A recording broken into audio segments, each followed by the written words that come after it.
సాదరంగా ఆహ్వానిస్తాం.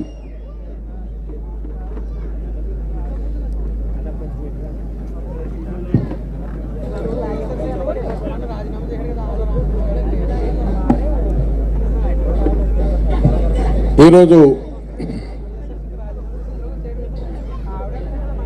చాలా శుభదినం.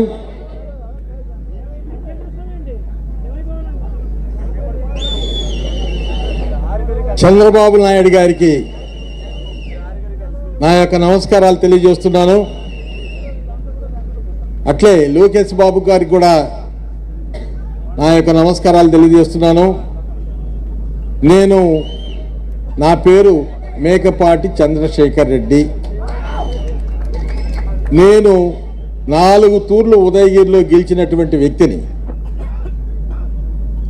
అది రాజశేఖర రెడ్డి గారు టైంలో 2 తూర్లు, ప్రస్తుత రాక్షస ముఖ్యమంత్రి కాలంలో 2 తూర్లు. అంటే నేను చాలామంది ముఖ్యమంత్రులను కూడా చూశాను. ఇంత అనాగరికతతో, అన్యాయంతో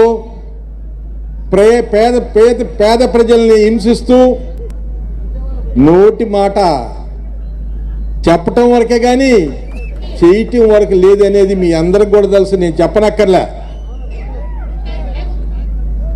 ఇలాంటి వ్యక్తిని రాజశేఖర రెడ్డి గారు ఎలా భరాయించాడో కూడా మనకు తెలియదు. తండ్రి కొడుకుగా రాజశేఖర రెడ్డి గారి కుమారుడిగా మీరందరూ ఓట్లేశారు. చాలామంది ఇక్కడ ఉన్న వాళ్ళందరూ కూడా ఓహో రాజశేఖర రెడ్డి కొడుకు కదా, ఒక్క తూరి గెలిపిస్తాము, ఒక్క ఛాన్స్ అన్నారు. ఒక్క ఛాన్సు బంపర్ మెజార్టీతో ఇచ్చినారు. చంద్రబాబు గారు 3 తూర్లు ముఖ్యమంత్రిగా పరిపాలిస్తే ఇతను ఒక్క పర్యాయానికే కాలబెట్టేశాడు రాష్ట్రాన్ని అంతా. మీ అందరికి తెలుసు. ఉదయగిరిలో నేను తప్ప ఎవరు గెలవరయ్యా, నాకు టికెట్ ఇమ్మంటే నా టికెట్ని అమ్మేశారండి, అమ్ముకున్నారు. ఎంత గొప్పతనం చూడండి. నాకు తెలుగుదేశంలో కూడా మంచి స్నేహితులు ఉన్నారు. ఆ స్నేహితులు నేను బాగా ఉంటాము. వారు చెప్పిన ప్రకారం కథ నడిచిపోయింది.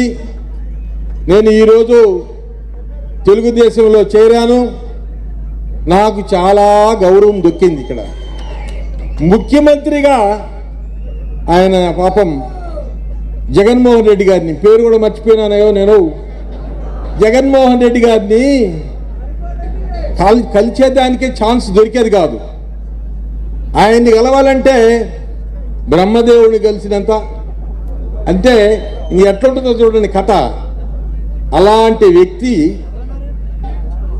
ఎమ్మెల్యేలకి రెస్పెక్ట్ ఇచ్చినటువంటి వ్యక్తి ముఖ్యమంత్రిగా ఇప్పుడు టిక్కెట్లని అటు నుంచి ఇటు, ఇటు నుంచి అటు, మంత్రులు అన్నీ మార్చుకుంటున్నారు.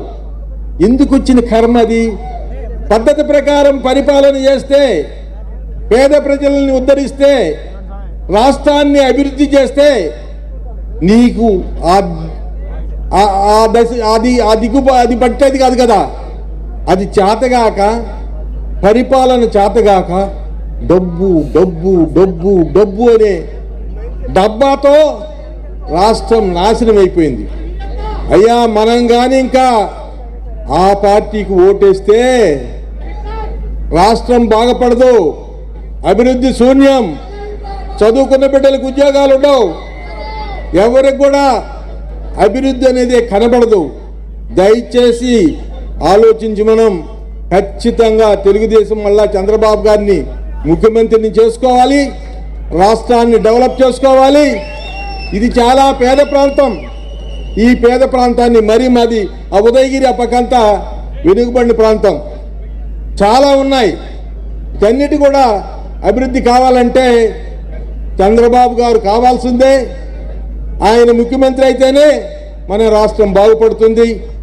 ఆయన కూడా ఒక అవగాహన వచ్చింది, ఈ రాష్ట్రాన్ని ఎలా డెవలప్ చేయాలా, ఎట్లా మనం కష్టపడితే ఈ రాష్ట్రం బాగుపడుతుంది, రాష్ట్ర ప్రజలందరూ కూడా సుఖ సంతోషాలతో ఉంటారు, అనే అవగాహన బాబు గారికి మెండుగా మనసుకొచ్చింది.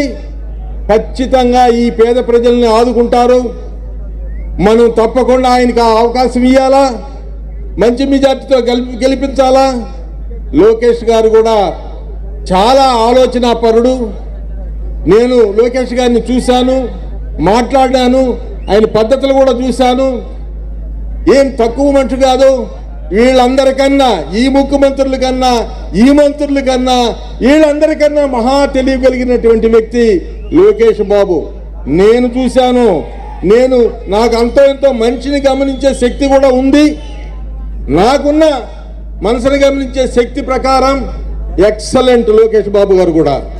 దయచేసి తండ్రి కొడుకులు ఇద్దరు కూడా రాష్ట్రాన్ని అభివృద్ధి చేసేటానికి సిద్ధంగా ఉన్నారు.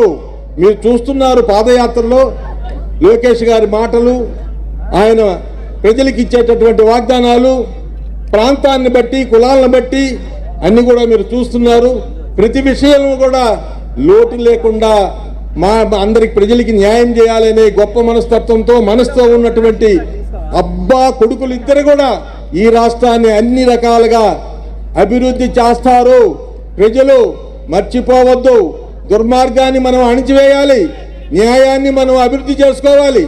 అది మన చేతిలోనే ఉంది. అది ఏదంటే ఓటనే ఆయుధం తప్ప ఇంకేమి లేదు. ఆ ఓటనే ఆయుధాన్ని న్యాయం పక్క ఓటేసి మంచి మనుషులను గెలిపించి మంచిగా మనల్ని పరిపాలించే పద్ధతిలో మనం చేసుకోవాల్సిందిగా కోరుకుంటూ నమస్కరిస్తూ సెలవు తీసుకుంటున్నాను.